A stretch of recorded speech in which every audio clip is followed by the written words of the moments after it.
आइए सुनते हैं मुंशी प्रेमचंद्र के द्वारा लिखी कहानी ईश्वरीय न्याय। कानपुर जिले में पंडित भृगुदत्त नामक एक बड़े जमींदार थे। मुंशी सत्यनारायण उनके कारिंदा थे। वो बड़े स्वामी भक्त और सच्चरित मनुष्य थे। लाखों रुपए की तहसील और हजारों मन अनाज का लेन देन उनके हाथ में था, पर कभी उनकी नीयत डामाडोल नहीं होती थी। उनके सप्रबंध से रियासत दिनों दिन उन्नति करती जाती थी। ऐसे कर्तव्यपरायण सेवक का जितना सम्मान होना चाहिए उससे अधिक ही होता था। दुख सुख के प्रत्येक अवसर पर पंडित जी उनके साथ बड़ी उदारता से पेश आते थे। धीरे धीरे मुंशी जी का विश्वास इतना बढ़ा कि पंडित जी ने हिसाब किताब का समझना भी छोड़ दिया। संभव है उनमें आजीवन इसी तरह निभ जाती, पर भावी प्रबल है। प्रयाग में कुंभ लगा तो पंडित जी भी स्नान करने गए। वहां से लौटकर फिर वो घर न आए। मालूम नहीं किसी गड्ढे में फिसल पड़े या कोई जल जंतु उन्हें खींच ले गया।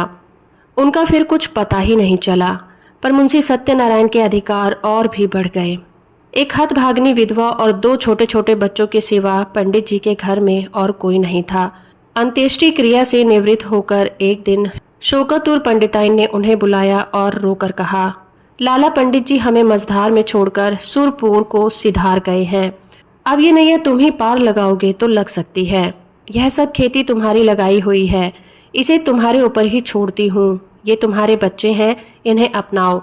जब तक मालिक जिए तुम्हें अपना भाई समझते रहे। मुझे विश्वास है कि तुम उसी तरह इस भार को भी संभाले रहोगे। सत्यनारायण ने रोते हुए जवाब दिया, भाभी भैया क्या उठ गए, मेरे तो भाग्य ही फूट गए। नहीं तो मुझे आदमी बना देते। मैं उन्हीं का नमक खाकर जिया हूँ और उन्हीं की चाकरी में मरूंगा भी। आप धीरज रखें, किसी प्रकार की चिंता न करें। मैं जीते जी आपकी सेवा से मुंह नहीं मोड़ूंगा।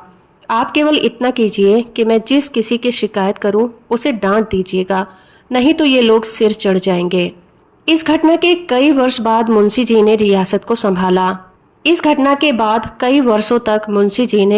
संभाला।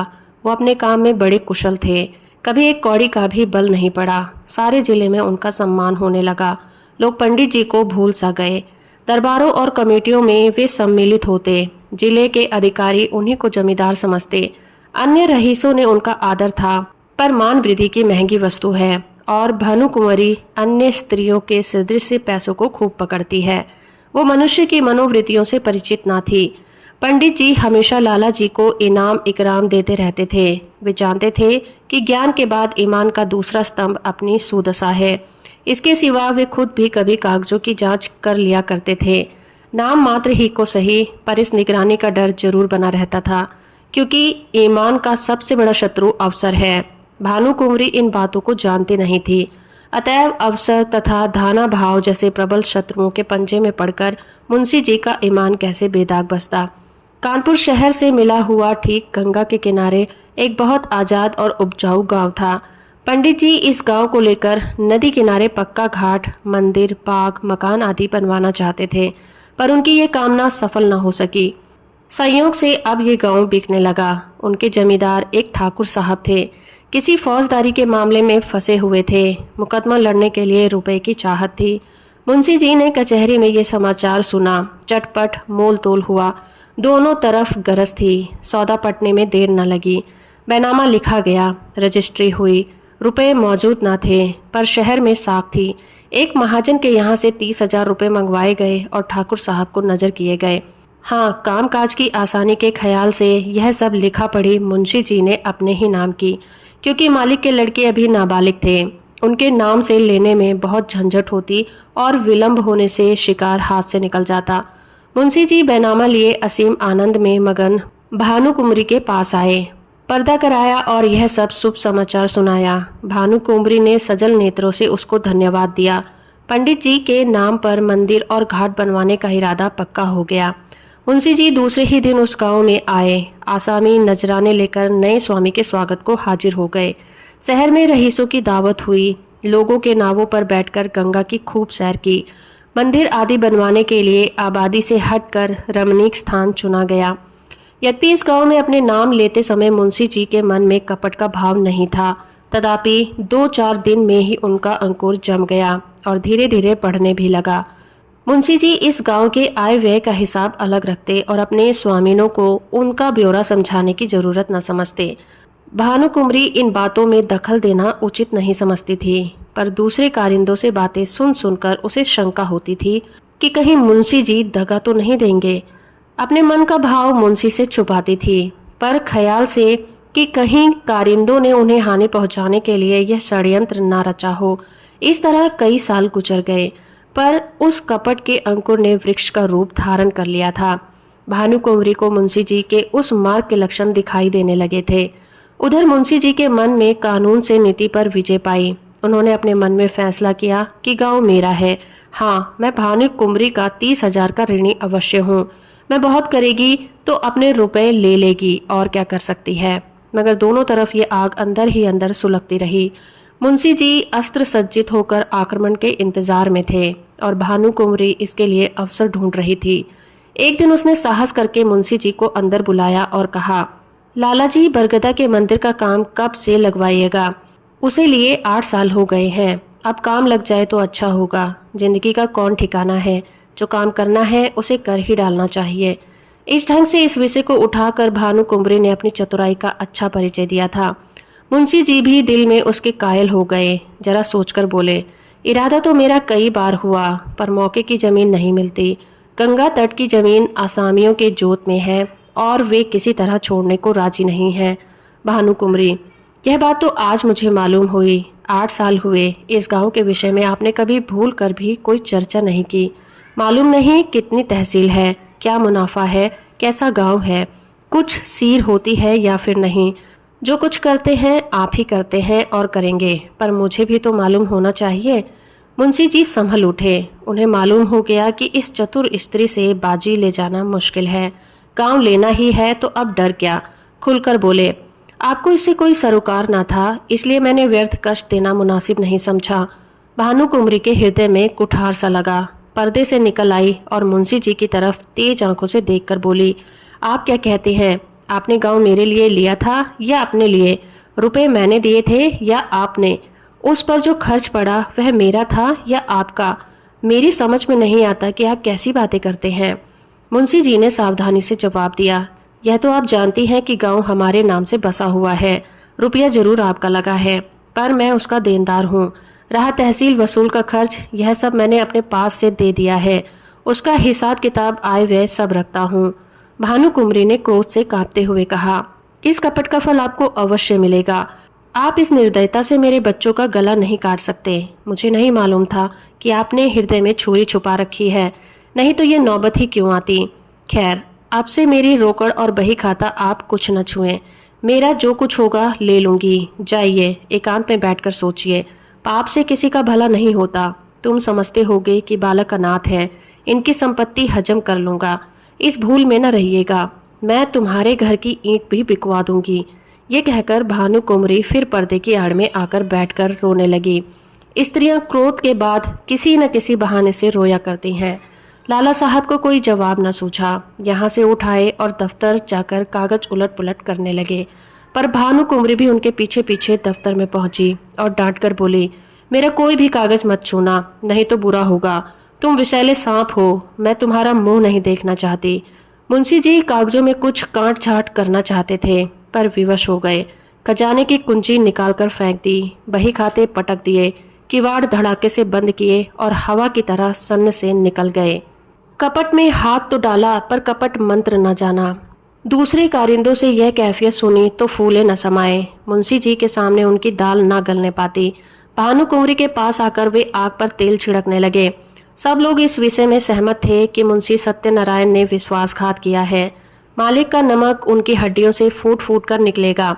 दोनों ओर से मुकदमेबाजी की तैयारियां होने लगी। एक तरफ न्याय का शरीर था, दूसरी ओर न्याय की आत्मा। प्रकृति का पुरुष से लड़ने का साहस हुआ।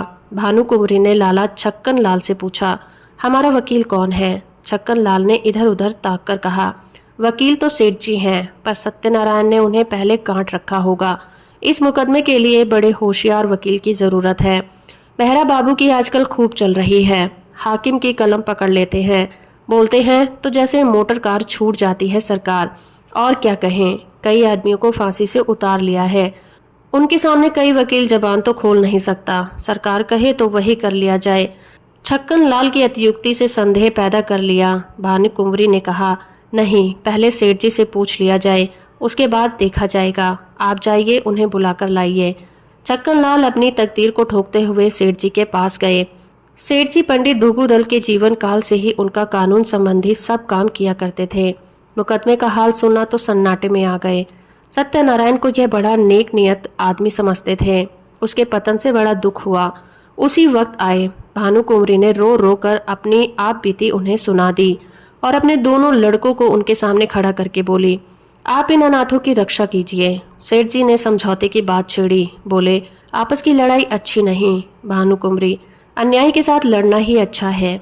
सेठ जी, पर हमारा पक्ष निर्बल है। भानुकुंवरी फिर पर्दे से निकल आई और विस्मित होकर बोली, हमारा पक्ष निर्बल है। दुनिया जानती है कि हमारा गांव है, उसे हमसे कौन ले सकता है। नहीं, मैं सुलह कभी नहीं करूंगी। आप कागजों को देखें, मेरे बच्चों की खातिर ये कष्ट उठाएं। आपका परिश्रम निष्फल न जाएगा। सत्यनारायण की नीयत पहले खराब नहीं थी। देखिए, जिस मिति में गांव लिया गया है, उस मिति में 30,000 का क्या खर्च दिखाया गया है। अगर उसने अपने नाम उधार लिया हो तो देखिए वार्षिक सूद चुकाया गया है या नहीं।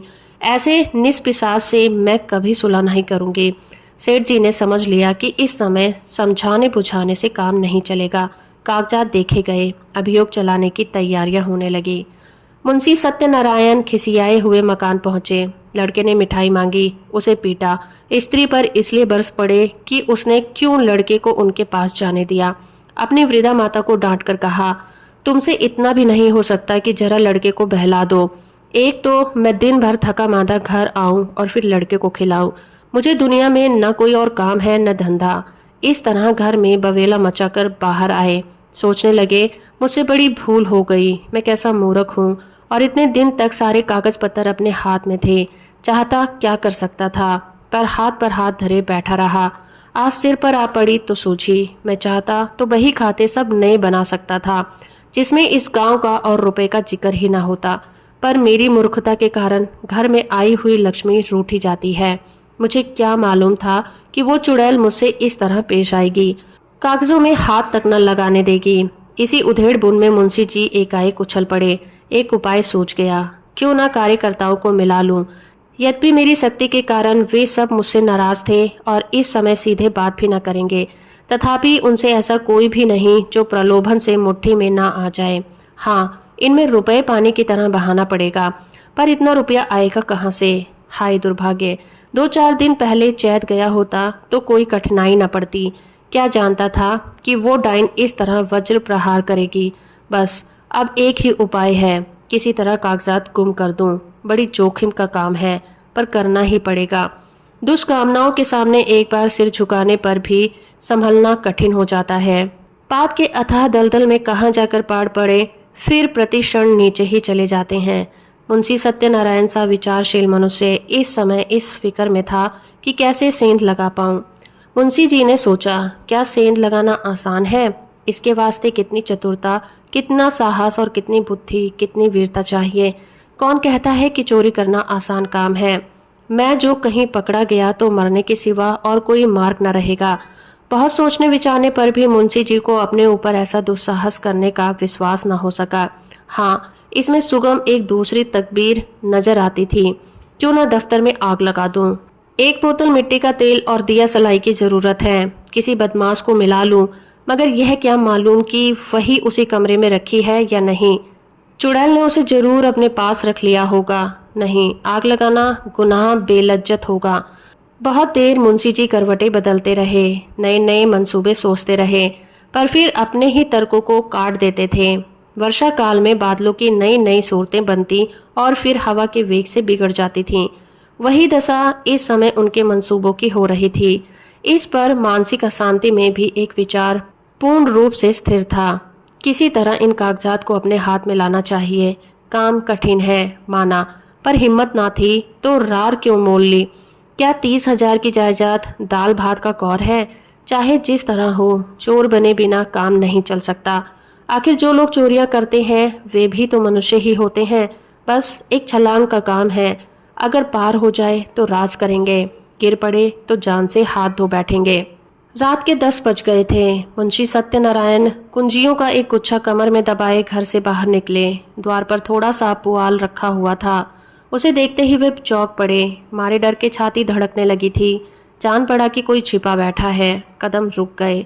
पुआल की तरफ ध्यान से देखा, उसमें बिल्कुल हरकत नहीं हुई, पर हिम्मत बांधी आगे बढ़े, मन को समझाने लगे। मैं कैसा बौखल हूँ, अपने द्वार पर किसका डर और सड़क पर भी मुझे किसका डर है। मैं अपनी राह जाता हूँ, कोई मेरी तरफ तिरछी आंख से नहीं देख सकता। हाँ, जब मुझे सेंध लगाते देख ले, नहीं पकड़ ले, तब अलबत्ते डरने की बात है। 30 पर भी बचाव की युक्ति निकल सकती है। अकस्मात उन्होंने भानु कुंवरी के एक चपरासी को आते हुए देखा। कलेजा धड़क उठा। लपक कर एक अंधेरी गली में घुस गए। बड़ी देर तक वहां खड़े रहे। जब वो सिपाही आंखों से ओझल हो गया, तब फिर सड़क पर आए। एक सिपाही आज सुबह तक इनका गुलाम था। उसे उन्होंने कितनी ही बार गालियां दी थी, लातें मारी थीं, पर आज उसे देखकर उनके प्राण सूख गए थे। उन्होंने फिर तर्क की शरण ली। मैं मानो भंग खाकर आया हूँ। इस चपरासी से इतना डरा मानो कि वह मुझे खा ही लेगा, पर मेरा कर भी क्या सकता है। हजारों आदमी रास्ता चल रहे हैं, उन्हीं में से मैं भी एक हूँ। क्या वह अंतर्यामी है, सबके हृदय का हाल जानता है। मुझे देखकर वह अदब से सलाम करता और वहाँ का कुछ हाल भी कहता, पर मैं उससे ऐसा डरा कि सूरत तक न दिखाई। इस तरह मन को समझा कर वो आगे बढ़े। सच है, पाप के पंजों में फंसा हुआ मन पतझड़ का पत्ता होता है, जो हवा के जरा से झोंके से गिर पड़ता है। मुंशी जी बाजार पहुंचे। अधिकतर दुकानें बंद हो चुकी थीं। उनमें सांड और गाय बैठी हुई जुगाली कर रही थी। केवल हलवाइयों की दुकानें खुली हुई थीं और कहीं कहीं गजरे वाले हार की हाँक लगाते फिरते थे। सब हलवाई मुंशी जी को पहचानते थे, अतएव मुंशी जी ने सर झुका लिया। कुछ चाल बदली और लपकते हुए चले। एकाएक उन्हें एक बग्घी आती हुई दिखाई दी। यह सेठ बल्लभदास सवकील की बग्घी थी। इसमें बैठकर हजारों बार सेठ जी के साथ कचहरी गए थे, पर आज वह बग्घी कालदेव के समान भयंकर मालूम पड़ी। फौरन एक खाली दुकान पर चढ़ गए। वहां विश्राम करने वाले सांड ने समझा वे मुझे पदच्युत करने आए हैं। माथा झुकाए फुफकारता हुआ उठ बैठा, पर इसी बीच में बग्घी निकल आई और मुंशी जी की जान में जान आई। अब कि उन्होंने तर्क का आश्रय न लिया, समझ गए कि इस समय इससे कोई लाभ नहीं है। खैरियत यह हुई कि वकील ने देखा नहीं, यह एक खाक है। मेरे चेहरे से ताड़ जाता। कुछ विद्वानों का कथन है कि मनुष्य की स्वाभाविक प्रवृत्ति पाप की तरह होती है। यह कोरा अनुमान ही अनुमान है, अनुभव सिद्ध बात नहीं। यह बात तो यह है कि मनुष्य स्वभावतः पाप भीरू होता है, और हम प्रत्यक्ष देख रहे हैं कि पाप के उसे कैसी घृणा होती है। एक फलांग आगे चलकर मुंशी जी को एक गली मिली। वो भानु कुंवरी के घर का रास्ता था। धुंधली सी लालटेन जल रही थी, जैसा मुंशी जी ने अनुमान किया था। पहरेदार का पता न था। अस्तबल में चमारों के यहाँ नाच हो रहा था। कई चमारिनें बनाव सिंगार करके नाच रही थीं। चमार मृदंग बजा बजा कर गाना गा रहे थे। दोनों पहरेदार वही तमाशा देख रहे थे। मुंशी जी दबे पांव लालटेन के पास गए और जिस तरह बिल्ली चूहे पर झपकती है, उसी तरह उन्होंने झपटकर लालटेन को बुझा दिया। एक पड़ाव पूरा हो गया, पर वे उस कार्य को जितना दुष्कर समझते थे उतना ना जान पड़ा। हृदय कुछ मजबूत हुआ। दफ्तर के बरामदे में पहुंचे और खूब कान लगाकर आहट ली। चारों ओर सन्नाटा छाया हुआ था। केवल चमारों का कोलाहल सुनाई देता था। इस समय मुंशी जी के दिल की धड़कन तेज थी, पर सिर धम धम कर रहा था। हाथ पांव कांप रहे थे। सांस बड़े वेग से चल रही थी। शरीर का एक एक रोम आंख और कान बना हुआ था। वे सजीवता की मूर्ति हो रहे थे। उनमें जितना पौरुष, जितनी चपलता, जितना साहस, जितनी चेतना, जितनी बुद्धि, जितना औसान था, वे सब इस वक्त सजग और सचेत होकर इच्छा शक्ति की सहायता कर रहे थे। दफ्तर के दरवाजे पर वही पुराना ताला लगा हुआ था। इसकी कुंजी आज बहुत तलाश करके वे बाजार से लाए थे। ताला खुल गया। किवाड़ों ने बहुत दबी जबान से प्रतिरोध किया। इस पर किसी ने ध्यान नहीं दिया। मुंशी जी दफ्तर में दाखिल हुए। भीतर चिराग जल रहा है। मुंशी जी को देखकर उसने एक दफे सिर हिलाया, मानो उन्हें भीतर आने से रोक रहा हो। मुंशी जी के पैर थर थर कांप रहे थे। एड़ियां जमीन से उछल पड़ती थी। पाप का बोझ उन्हें असहाय था। पल भर में मुंशी जी ने बहियों को उल्टा पुल्टा लिखावट उनकी आंखों में तैर रही थी। इतना अवकाश कहाँ था कि जरूरी कागजात छांट लेते। उन्होंने सारी बहियों को समेट कर एक गट्ठर बनाया और सिर पर रखकर तीर के समान कमरे से बाहर निकल आए। उस पाप की गठरी को लादे हुए वे अंधेरी गली में गायब हो गए। तंग अंधेरी दुर्गंधपूर्ण कीचड़ से भरी हुई गलियों में वो नंगे पांव स्वार्थ, लोभ और कपट का बोझ लिए चले जाते थे। मानो पापमय आत्मा नरक की नालियों में बही चली जाती थी। कुछ दूर तक भटकने के बाद वो गंगा किनारे पहुंचे। जिस तरह कलुषित हृदय में कहीं कहीं धर्म का धुंधला प्रकाश रहता है, उसी तरह नदी की काली सतह पर तारे झिलमिला रहे थे। तट पर कई साधु धूनी रमाए बैठे हुए थे। ज्ञान की ज्वाला मन की जगह बाहर दहक रही थी। मुंशी जी ने अपना गट्ठर उतारा और चादर में खूब मजबूत बांधकर बलपूर्वक नदी में फेंक दिया। सोती हुई लहरों में कुछ हलचल हुई और फिर सन्नाटा छा गया। मुंशी सत्यनारायण लाल के घर में 2 स्त्रियां थीं, माता और पत्नी। वे दोनों अशिक्षिता थीं। तीस पर भी मुंशी जी को गंगा में डूब मरने का कहीं भाग जाने की जरूरत ना होती थी। ना वे बॉडी पहनती थी, ना मोजे जूते, ना हारमोनियम पर गा सकती थी। यहाँ तक कि उन्हें साबुन लगाना भी नहीं आता था। हेयर पिन, ब्रूचेज, जैकेट आदि परम आवश्यक चीजों का तो नाम ही नहीं सुना था। बहू में आत्मसम्मान जरा भी नहीं था, न सास में आत्मगौरव का जोश था। बहू अब तक सास की घुटकियां भीगी बिल्ली की तरह सह लेती थी। हाँ मूर्ख, सास के बच्चे के नहलाने धुलाने, यहाँ तक कि घर में झाड़ू देने में भी घृणा न थी। हाँ ज्ञानांधे, बहू स्त्री क्या थी, मिट्टी का लौंदा थी। एक पैसे की जरूरत होती तो सास से मांगती। सारांश यह है कि दोनों स्त्रियां अपने अधिकारों से बेखबर थीं। अंधकार में पड़ी हुई पशुवत जीवन व्यतीत कर रही थी। अंधकार में पड़ी हुई पशु जैसा जीवन व्यतीत कर रही थी। ऐसी फूहड़ थी कि रोटियां भी अपने हाथों से बना लेती थीं। कंजूसी के मारे दाल, मोट, समोसे कभी बाजार से नहीं मंगाती थी। आगरे वाले की दुकान की चीखें खाई होती तो उनका मजा ही जानती। बुढ़िया खुसड़ दवा दर्पण भी जानती थी। बैठी बैठी घास पात कूटा करती थी। मुंशी जी ने माँ के पास जाकर कहा, अम्मा अब क्या होगा? भुवन कुंवरी ने मुझे जवाब दे दिया। माता ने घबराकर पूछा, जवाब दे दिया? मुंशी, हाँ बिल्कुल बेकसूर। माता, क्या बात हुई? भुवन कुंवरी का मिजाज तो ऐसा न था। मुंशी, बात कुछ न थी। मैंने अपने नाम से जो गांव लिया था उसे मैंने अपने अधिकार में कर लिया था। कल मुझसे और उनसे साफ साफ बात हुई। मैंने कह दिया कि गांव मेरा है, मैंने अपने नाम से लिया है। उसने तुम्हारा कोई इजारा नहीं है। बस बिगड़ गई, जो मुंह में आया बकती रही। उसी वक्त मुझे घर से निकाल दिया और धमकाकर कहा, मैं तुमसे लड़कर अपना गांव ले लूंगी। अब आज की उनकी तरफ से मेरे ऊपर मुकदमा दायर होगा। मगर इससे होता क्या है? गांव मेरा है, उस पर मेरा कब्जा है। एक नहीं 1000 मुकदमे चलाए, डिग्री मेरी होगी। माता ने बहू की तरफ मर्मातक दृष्टि से देखा और बोली, क्यों भैया, वह गांव लिया तो था तुमने, उन्हीं के पैसों से, उन्हीं के वास्ते। मुंशी, लिया था तब लिया था। अब मुझसे ऐसा आबाद और मालदार गांव नहीं छोड़ा जाता। मुझसे अपना रुपया भी नहीं ले सकती। 150 गांव तो है, तब भी हवस नहीं मानती। माना बेटा किसी के धन ज्यादा होता है तो वह उसे फेंक थोड़े ही देता है। तुमने अपनी नीयत बिगाड़ी, यह अच्छा काम नहीं किया। दुनिया तुम्हें क्या कहेगी? और दुनिया चाहे कहे या ना कहे, तुमको भला ऐसा करना चाहिए कि जिसकी गोद में इतने दिन पले, जिनका इतने दिन तक नमक खाया, अब उसे ही दगा करो। नारायण ने तुम्हें क्या नहीं दिया? मजे से खाते हो, पहनते हो। घर में नारायण का दिया 4 पैसा है, बाल बच्चे हैं, और क्या चाहिए? मेरा कहना मानो, इस कलंक का टीका अपने माथे पर न लगाओ। यह अबजस मत लो। बरकत अपनी कमाई में होती है, हराम की कौड़ी में कभी नहीं फलती। मुंशी, ऐसी बातें बहुत सुन चुका हूँ। दुनिया उन पर चलने लगे तो सारे काम बंद हो जाएंगे।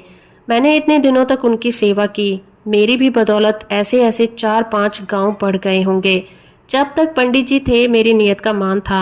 मुझे आंख में धूल डालने की जरूरत नहीं थी। वे आप ही मेरी खातिर कर दिया करते थे। उन्हें मरे 8 साल हो गए, मगर मुस्मात में एक बीड़े पान की कसम खाता हूँ। मेरी जात से उनको हजारों रुपए मासिक की बचत होती थी। क्या उनको इतनी सी भी समझ नहीं थी कि यह बेचारा तो इतनी ईमानदारी से काम करता है, इस नफ़े से कुछ उसे भी मिलना चाहिए। यह कहकर ना दो, इनाम कहकर दे दो, किसी तरह दो तो। मगर वे समझती थी कि मैंने इसे 20 रुपए महीने पर मोल ले लिया है। मैंने 8 साल तक सब किया, अब क्या इसी 20 रुपए की गुलामी करता रहूं और अपने बच्चों को दूसरों का मुंह ताकने के लिए छोड़ दूं? अब मुझे ये अवसर मिला है तो मैं इसे छोड़ नहीं सकता। जमींदारी की लालसा किए हुए क्यों मरूं? जब तक जीऊंगा खुद जीऊंगा, मेरे पीछे मेरे बच्चे चैन उड़ाएंगे। माता की आंखों में आंसू भर आए और बोली, बेटा, मैंने तुम्हारे मुंह से ऐसी बातें कभी नहीं सुनी थी। तुम्हें क्या हो गया है? तुम्हारे आगे बाल बच्चे हैं, आग में हाथ न डालो। बहू ने सास की ओर देखकर कहा, हमको ऐसा धन नहीं चाहिए, हम अपनी दाल रोटी में मगन हैं। मुंशी, अच्छी बात है, तुम लोग दाल रोटी खाना, गाढ़ा पहनना, मुझे अब हलवे पूरी की इच्छा है। माता, अब ये अधर्म मुझसे नहीं देखा जाएगा, मैं गंगा में डूब मरूंगी। पत्नी, तुम्हें यह सब कांटा बोना है तो मुझे मायके पहुंचा दो, मैं अपने बच्चों को लेकर इस घर में नहीं रहूंगी। मुंशी ने झुंझलाकर कहा, तुम लोगों की बुद्धि तो भांग खा गई है। लाखों सरकारी नौकर रात दिन दूसरों का गला दबा दबा कर रिश्वत लेते हैं और चैन करते हैं। न उनके बाल बच्चों को कुछ होता है और ना ही उन्हें हैजा पकड़ता है।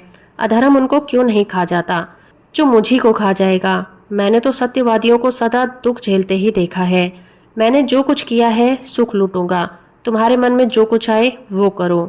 प्रातःकाल दफ्तर खुला तो कागजात सब गायब थे। मुंशी छक्कन लाल बौखलाए हुए घर में गए और मालकिन से पूछा, कागजात आपने उठवा लिए हैं? भुवन कुंवरी ने कहा, मुझे क्या खबर, जहां आपने रखे होंगे वहीं होंगे। फिर सारे घर में खलबली पड़ गई, पहरेदारों पर मार पड़ने लगी। भुवन कुंवरी को तुरंत मुंशी सत्यनारायण का संदेह हुआ, मगर उनकी समझ में छक्कन लाल की सहायता के बिना यह काम होना असंभव था। पुलिस में रपट लिखाई गई। एक ओझा नाम निकालने के लिए बुलाया गया। मौलवी साहब ने कुर्रा फेरा। ओझा ने बताया, यह किसी पुराने बैरी का काम है। मौलवी साहब ने फरमाया, किसी घर के भेदिये ने यह हरकत की है। शाम तक यह दौड़ धूप रही। फिर यह सलाह होने लगी कि इन कागजातों के बगैर मुकदमा कैसे चलेगा। पक्ष तो पहले ही निर्बल था। जो कुछ बल था वो इसी बही खाते में था। अब तो सबूत भी हाथ से गए। दावे में कुछ जान न रही, मगर भुवन कुंवरी ने कहा, बला से हार जाएंगे। हमारी चीज कोई छीन ले तो हमारा धर्म है कि उसे यथाशक्ति लड़े। हार कर बैठना कायरों का काम है। सेठ जी, वकील को इस दुर्घटना का समाचार मिला तो उन्होंने भी यही कहा कि अब दावे में जरा भी जान नहीं रही है, केवल अनुमान और तर्क का भरोसा है। अदालत ने माना तो माना, नहीं तो हार माननी पड़ेगी। पर भुवन कुंवरी ने एक न मानी। लखनऊ और इलाहाबाद से 2 होशियार बैरिस्टर बुलाए गए और मुकदमा शुरू हो गया। सारे शहर में इस मुकदमे की धूम थी। कितने ही रईसों ने भुवन कुंवरी के साथी बनाया गया था। मुकदमा शुरू होने के समय हजारों आदमियों की भीड़ हो जाती थी। लोगों के इस खिंचाव का मुख्य कारण यह था कि भुवन कुंवरी एक पर्दे की आड़ में बैठी हुई अदालत की कार्रवाई देखा करती थी, क्योंकि उसे अब अपने नौकरों पर जरा भी विश्वास नहीं था। वादी बैरिस्टर में एक बड़ी मार्मिकता वक्रिता थी। उसने सत्यनारायण की पूर्वावस्था का खूब अच्छा चित्र खींचा। उसने दिखलाया कि वे कैसे स्वामी भक्त, कैसे कार्यकुशल, कैसे कर्मशील थे और स्वर्गवासी पंडित भृगुदत्त का उस पर पूर्ण विश्वास हो जाना किसी तरह स्वाभाविक था। इसके बाद उसने सिद्ध किया कि मुंशी सत्यनारायण की आर्थिक व्यवस्था कभी ऐसी न थी कि वे इतना धन संचय करते। अंत में उसने मुंशी जी की स्वार्थपरता, कूटनीति, निर्दयता और विश्वासघात का ऐसा घृणात्मक चित्र खींचा कि लोग मुंशी जी को गालियां देने लगे। इसके साथ ही उसने पंडित जी को अनाथ बालकों की दशा का बड़ा करुणादायक वर्णन किया। कैसे शोक और लज्जा की बात है कि ऐसा चरित्रवान, ऐसा नीति कुशल मनुष्य इतना गिर जाए कि अपने स्वामी के अनाथ बच्चों की गर्दन पर छुरी चला दे। मानव पतन का ऐसा करुण, ऐसा हृदय विदारक उदाहरण मिलना कठिन था। इस कुटिल कार्य के परिणाम की दृष्टि में इस मनुष्य ने पूर्व परिचित सद्गुणों का गौरव लुप्त हो जाता है, क्योंकि वे असली मोती नहीं, नकली कांच के दाने थे, जो केवल विश्वास जमाने के निर्मित दर्शाए गए थे। छल छन से दूर रहने के रईस को फंसाने के लिए फैलाया गया था। इस नर पशु का अंतःकरण कितना अंधकारमय, कितना कपटपूर्ण, कितना कठोर है, और उसकी दुष्टता कितनी घोर, कितनी अपावन है। अपने शत्रु के साथ दया करना इस बार तो क्षम्य है, मगर इस मिलन हृदय मनुष्य ने उन बेकसों के साथ दगा दिया है जिन पर मानव स्वभाव के अनुसार दया करना उचित है। यदि आज हमारे वही बही खाते मौजूद होते, अदालत पर सत्यनारायण की सत्यता स्पष्ट रूप से प्रकट हो जाती। पर मुंशी जी ने बर्खास्त होते ही दफ्तर में उनका लुप्त हो जाना भी अदालत के लिए एक बड़ा सबूत है। शहर में कई रईसों ने गवाही दी, पर सुनी सुनाई बातें जिरह में उखड़ गई। दूसरे दिन मुकदमा पेश हुआ। प्रतिवादी के वकील ने अपनी वक्तृता शुरू की। उसने गंभीर विचारों की अपेक्षा हास्य का आधिक्य था। एक विलक्षण न्याय सिद्धांत है कि किसी धनाढ़ मनुष्य का नौकर जो कुछ खरीदे वह उसके स्वामी की चीज समझी जाती है। इस सिद्धांत के अनुसार हमारी गवर्नमेंट को अपने कर्मचारियों की सारी संपत्ति पर कब्जा कर लेना चाहिए। ये स्वीकार करने में हमको कोई आपत्ति नहीं कि हम इतने रुपयों का प्रबंध नहीं कर सकते थे और यह धन हमने स्वामी से ही ऋण लिया था, पर हमने चुकाने का कोई तकाजा ना करके यह जायदाद ही मांगी जाती है। यदि हिसाब के कागजात दिखलाए जाएं तो वे साफ बता देंगे कि ये सारा ऋण दे चुका है। हमारे मित्र ने कहा कि ऐसी अवस्था में बहियों का गुम हो जाना भी अदालत के लिए एक सबूत होना चाहिए। मैं भी उनकी युक्ति का समर्थन करता हूँ। यदि मैं आपसे ऋण लेकर विवाह करूं तो क्या मुझसे मेरी नवविवाहित वधू को छीन लेंगे? हमारे सुयोग मित्र ने हमारे ऊपर अनाथों के साथ दगा करने का दोष दिया है, मगर मुंशी सत्यनारायण की नीयत खराब होती तो उनके लिए सबसे अच्छा अवसर वह होता जब पंडित भृगुदत्त का स्वर्गवास हुआ था। इतने विलंब की क्या जरूरत थी? यदि आप शेर को फंसाकर उसके बच्चे को उसी वक्त नहीं पकड़ लेते तो उसे बढ़ने और सबल होने का अवसर देते हैं, तो मैं आपको बुद्धिमान नहीं कहूँगा। यथार्थ बात यह है कि मुंशी सत्यनारायण ने नमक का जो कुछ हक था वह पूरा कर दिया है। 8 साल तक तन मन से स्वामी के संतान की सेवा की है। आज उन्हें अपनी साधुता का जो फल मिल रहा है वह बहुत ही दुखजनक, हृदय विदारक है। इसमें भानु कुंवरी का दोष नहीं है। वे एक गुण संपन्न महिला हैं, मगर उनकी जाति के अवगुण उनमें भी विद्यमान है। ईमानदार मनुष्य स्वभावतः स्पष्टभाषी होता है। उसे अपनी बातों में नमक मिर्च लगाने की जरूरत नहीं होती। यही कारण है कि मुंशी जी के मृदुभाषी मातहतों को उन पर आपेक्ष करने का मौका मिल जाता है। इस दावे की जड़ केवल इतना ही है और कुछ नहीं। भानु कुंवरी यहाँ उपस्थित है। क्या वो कह सकती है कि इस 8 वर्ष की मुद्दत में कभी इस गांव का जिक्र उनके सामने आया? कभी उन्होंने हानि लाभ, आय व्यय, लेन देन की चर्चा उनसे की गई? मान लीजिए मैं गवर्नमेंट का मुलाजिम हूँ। यदि मैं आज दफ्तर में आकर अपनी पत्नी से आय व्यय और अपने टहलुओं में टैक्सों का पचड़ा गाने लगूं तो शायद मुझे शीघ्र ही अपने पद से पृथक होना पड़े और संभव है कुछ दिनों तक बरेली की अतिथिशाला में भी रखा जाऊं। जिस गांव में भानु कुंवरी का सरोवार न था उसकी चर्चा उनसे क्यों की जाती? इसके बाद बहुत से गवाह पेश हुए, जिनमें अधिकांश आसपास के देहातों के जमींदार थे। उन्होंने बयान किया कि हमने सत्यनारायण असामियों को अपनी दस्तखती रसीदें और अपने नाम के खजाने से रुपया दाखिल करते देखा है। इतने में संध्या हो गई। अदालत में 1 सप्ताह का फैसला सुनाने का हुक्म दिया। सत्यनारायण को अब अपनी जीत में कोई संदेह नहीं था। वादी पक्ष के गवाह भी उखड़ गए थे और बहस की सबूत से खाली था। अब उनकी गिनती भी जमींदारों में होगी और वो संभव है यह कुछ दिनों में रईस कहलाने लगेंगे। पर किसी न किसी कारण से अब शहर में गणमान्य पुरुषों से आंखें मिलाते शर्माते थे। उन्हें देखते ही उनका सर नीचा हो जाता था। वह मन में डरते थे कि लोग कहीं इस विषय पर कुछ पूछताछ न कर बैठें। वो बाजार में निकलते तो दुकानदारों से कुछ कानाफूसी होने लगती और लोग उन्हें तिरछी दृष्टि से देखने लग जाते। अब तक लोग उन्हें विवेकशील और सच्चरित मनुष्य समझते थे। शहर में धनी मानी उन्हें इज्जत की निगाह से देखते और उनका बड़ा आदर करते थे। यद्यपि मुंशी जी को अब तक इसमें टेढ़ी तिरछी सुनने का संयोग ना पड़ा था, तथापि उनका मन कहता था कि सच्ची बात किसी से छिपी नहीं रहती। चाहे अदालत में उनकी जीत हो भी जाए, पर उनकी साख अब जाती रही है। अब उन्हें स्वार्थी, कपटी और दगाबाज समझेंगे। दूसरों की बात तो अलग रही, स्वयं उनके घर वाले उनकी अपेक्षा करते थे। बूढ़ी माता ने 3 दिन से मुंह में पानी नहीं डाला। स्त्री बार बार हाथ जोड़कर कहती थी कि अपने प्यारे बालकों पर दया करो, बुरे काम का फल बुरा ही होता है। नहीं तो पहले मुझे को विष खिला दो। जिस दिन फैसला सुनाया जाने वाला था, प्रातःकाल कुंजड़िन तरकारियां लेकर आई और मुंशियाइन से बोली, बहू जी, हमने बाजार में एक बात सुनी है, बुरा न मानो तो कहूँ। जिसको देखो उसके मुंह से यही बात निकलती है कि लाला बाबू ने चालसाजी से पंडिताइन का कोई हल्का ले लिया है। हमें तो इस पर यकीन ही नहीं आता। लाला बाबू ने ना संभाला होता तो अब तक पंडिताइन का कहीं पता न लगता, 1 अंगुल जमीन न बसती।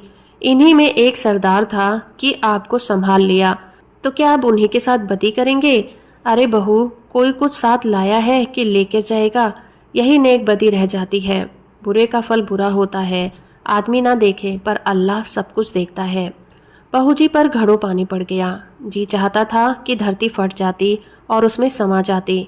स्त्रियां स्वभावतः लज्जावती होती हैं, उनमें आत्माभिमान की मात्रा अधिक होती है। निंदा अपमान उनसे सहन नहीं हो सकता है। सिर झुकाए हुए बोली, बुआ मैं इन बातों को क्या जानूं, मैंने तो आज ही तुम्हारे मुंह से सुनी है। कौन सी तरकारियां हैं? मुंशी सत्यनारायण अपने कमरे में लेटे हुए कुंजड़िन की बातें सुन रहे थे। उनके चले जाने के बाद आकर स्त्री से पूछने लगे, ये शैतान की खाला क्या कह रही थी? स्त्री ने पति की ओर से मुंह फेर लिया और जमीन की ओर ताकते हुए बोली, क्या तुमने नहीं सुना? तुम्हारा गुणगान कर रही थी। तुम्हारे पीछे देखो, किस किस के मुंह से ये बातें सुननी पड़ती हैं और किस किस से मुंह छिपाना पड़ता है। मुंशी जी अपने कमरे में लौट आए। स्त्री को कुछ उत्तर नहीं दिया। आत्मा लज्जा से परास्त हो गई। जो मनुष्य सदैव सर्व सम्मानित रहा हो, जो सदा आत्माभिमान से सिर उठाकर चल रहा हो, जिसकी स्वीकृति के सारे शहर में चर्चा होती हो, वह कभी सर्वथा लज्जा शून्य नहीं हो सकता। लज्जा कुपथ की सबसे बड़ी शत्रु है। कुवासनाओं के भ्रम में पड़कर मुंशी जी ने समझा था कि मैं इस काम को ऐसी गुप्त रीति से पूरा कर जाऊंगा कि किसी को कानो कान खबर नहीं होगी, पर उनका ये मनोरथ सिद्ध नहीं हुआ। बाधाएं आ खड़ी हुईं। उनके हटाने से उन्हें बड़े दुस्साहस से काम लेना पड़ा, पर यह भी उन्होंने लज्जा से बचने के निमित्त से किया, जिसमें यह कोई न कहे कि उन्होंने स्वामिनी को धोखा दिया है। इतना यत्न करने पर भी निंदा से ना बच सके। बाजार का सौदा बेचने वालियां भी अब उनका अपमान करती हैं। कुवासनाओं से दबी हुई लज्जा शक्ति इस कड़ी चोट को सहन न कर सकी। मुंशी जी सोचने लगे, अब मुझे धन संपत्ति मिल जाएगी, ऐश्वर्यवान हो जाऊंगा, परंतु निंदा से मेरा पीछा न छूटेगा। अदालत का फैसला मुझे लोक निंदा से नहीं बचाएगा। ऐश्वर्य का फल क्या है? मान और मर्यादा। उससे हाथ धो बैठा। ऐसा ऐश्वर्य को लेकर क्या करूंगा? चित्त की शक्ति खोकर, लोक लज्जा सहकर, जन समुदाय में नीच बनकर और अपने घर में कलह का बीज बोकर यह संपत्ति मेरे किस काम आएगी? और यदि वास्तव में कोई न्याय शक्ति हो और वह मुझे इस कुकृत्य का दंड दे, तो मेरे लिए सिवा मुख में कालिख लगाकर निकल जाने के और कोई मार्ग नहीं रहेगा। सत्यवादी मनुष्य पर कोई विपत्ति पड़ती है तो लोग उसके साथ सहानुभूति करते हैं। दुष्टों की विपत्ति लोगों के लिए व्यंग की सामग्री बन जाती है। उस अवस्था में ईश्वर अन्यायी ठहराया जाता है, मगर दुष्टों की विपत्ति ईश्वर के न्याय को सिद्ध करती है। क्यों न जाकर मैं भानु कुंवरी के पैरों में गिर पड़ूं और विनय करूं कि यह मुकदमा उठा लो। शोक, पहले यह बात मुझे क्यों न सूझी? अगर कल तक मैं उनके पास चला गया होता तो बात बन जाती, पर अब क्या हो सकता है? आज तो फैसला सुनाया जाएगा। मुंशी जी देर तक किसी विचार में पड़े रहे, पर कुछ निश्चय न कर सके कि क्या करें। भानु कुंवरी को भी विश्वास हो गया कि अब गांव हाथ से गया। बेचारी हाथ मलकर रह गई। रात भर उसे नींद नहीं आई। रह रहकर मुंशी सत्यनारायण पर क्रोध आता रहा। हाय पापी, ढोल बजाकर मेरा 50,000 का माल लिए जाता है और मैं कुछ नहीं कर सकती। आजकल के न्याय करने वाले बिल्कुल आंख के अंधे हैं। जिस बात को सारी दुनिया जानती है उसमें भी उनकी दृष्टि नहीं पहुंचती, बस दूसरों की आंखों से देखते हैं। कोरे कागज के गुलाम हैं। न्याय वह है जो दूध सा दूध, पानी का पानी कर दे। यह नहीं कि खुद ही कागज के धोखे में आ जाएं, खुद ही पाखंडियों के जाल में फंस जाएं। इसी से तो ऐसी छली कपटी, दगाबाज और दुरात्माओं का साहस बढ़ गया है। खैर, गांव जाता है तो जाए, लेकिन सत्यनारायण तुम शहर में कहीं मुंह दिखाने के लायक नहीं रहोगे। इस ख्याल से भानु कुंवरी को कुछ शांति हुई। शत्रु की हानि मनुष्य को अपने लाभ से भी अधिक प्रिय होती है। मानव स्वभाव कुछ ऐसा ही होता है। तुम हमारा एक गांव ले गए, नारायण चाहेंगे तो तुम भी इससे सुख नहीं पाओगे। तुम आप नरक की आग में जलोगे। तुम्हारे घर में कोई दिया जलाने वाला नहीं रह जाएगा। फैसले का दिन आ गया। आज इजलास में बड़ी भीड़ थी। ऐसे ऐसे महानुभाव उपस्थित थे जो बगलों की तरह अफसरों की बधाई और विदाई के अवसरों में ही नजर आते थे। वकीलों और मुख्तारों की पलटन भी जमा हो गई थी। नियत समय पर जज साहब ने इजलास सुशोभित किया। विस्तृत न्याय भवन में सन्नाटा छाया रहा। अलमत ने संदूक में तजवीज निकाली। उत्सुक होकर एक एक कदम और आगे खिसक गए। जज ने फैसला सुनाया। मुद्दई का दावा खारिज। दोनों पक्ष अपना अपना खर्च सह लें। यद्यपि लोगों के अनुमान के अनुसार ही था, तथापि जज के मुंह से उसे सुनकर लोगों में हलचल सी मच गई। उदासीन भाव के फैसले पर आलोचनाएं करते हुए लोग धीरे धीरे कमरे से निकलने लगे। एकाएक भानु कुंवरी घूंघट निकाले इजलास पर आकर खड़ी हो गई। जाने वाले लौट पड़े। जो बाहर निकल गए थे दौड़कर आ गए और कौतूहल पूर्वक भानु कुंवरी की तरफ ताकने लगे। भानु कुंवरी ने कंपित स्वर में जज से कहा, सरकार, यदि हुक्म दें तो मैं मुंशी जी से कुछ पूछ सकती हूँ। यद्यपि यह बात नियम के विरुद्ध थी, तथापि जज ने दयापूर्वक आज्ञा दे दी। तब भानु कुंवरी ने सत्यनारायण की तरफ देखकर कहा, लाला जी, सरकार ने तुम्हारी डिग्री तो कर दी है, गांव तुम्हें मुबारक रहे, मगर इनाम आदमी का सब कुछ है। ईमान से कह दो, गांव किसका है? हजारों आदमी ये प्रश्न सुनकर कौतूहल से सत्यनारायण की तरफ देखने लगे। मुंशी जी विचार सागर में डूब गए। हृदय में संकल्प और विकल्प के घोर संग्राम होने लगा। हजारों मनुष्यों की आंखें उनकी तरफ जमी हुई थीं। यथार्थ बात अब किसी से छिपी नहीं थी। इतने आदमियों के सामने असत्य बात मुंह से ना निकल सकी। लज्जा से जबान बंद कर ली। मेरा कहने से काम बनता था, कोई बात ना थी, किंतु घोर तप पाप का दंड समाज दे सकता है, उसके मिलने का पूरा भय था। आपका कहने से काम बिगड़ता है। जीती जिताई बाजी हाथ से निकल जाती थी। सर्वोत्कृष्ट काम के लिए समाज में जो इनाम मिल सकता है, उसके मिलने की पूरी आशा थी। आशा के भय को जीत लिया। उन्हें ऐसा प्रतीत हुआ जैसे ईश्वर ने मुझे अपना मुख उज्जवल करने का अंतिम अवसर दिया है। मैं अब भी मानव सम्मान का पात्र बन सकता हूँ। अब अपनी आत्मा की रक्षा कर सकता हूँ। उन्होंने आगे बढ़कर भानु कुंवरी को प्रणाम किया और कांपते हुए स्वर से बोले, आपका। हजारों मनुष्यों के मुंह में एक गगन स्पर्शी ध्वनि निकली, सत्य की जय। जज ने खड़े होकर कहा, यह कानून का न्याय नहीं, ईश्वरीय न्याय है। इसे कथा न समझिएगा, यह सच्ची घटना है। भानु कुंवरी और सत्यनारायण अब भी जीवित हैं। मुंशी जी के इस नैतिक साहस पर लोग मुग्ध हो गए। मानवीय न्याय पर ईश्वरीय न्याय ने जो विलक्षण विजय पाई, उसकी चर्चा शहर भर में महीनों रही। भानु कुंवरी मुंशी जी के घर गई, उन्हें मनाकर लाई, फिर अपना सारा कारोबार उन पर सौंपा और कुछ दिन उपरांत वह गांव उन्हीं के नाम हिबा कर दिया। मुंशी जी ने भी उसे अपने अधिकार में रखना उचित न समझा, कृष्णा अर्पण कर दिया। अब इसकी आमदनी दीन दुखियों और विद्यार्थियों की सहायता में खर्च होती है। तो दोस्तों, अभी आप सुन रहे थे मुंशी प्रेमचंद्र के द्वारा लिखी कहानी ईश्वरीय न्याय। ये कहानी और मेरा प्रयास आपको अच्छा लगा है तो इस वीडियो को लाइक और चैनल को सब्सक्राइब करना बिल्कुल मत भूलिएगा।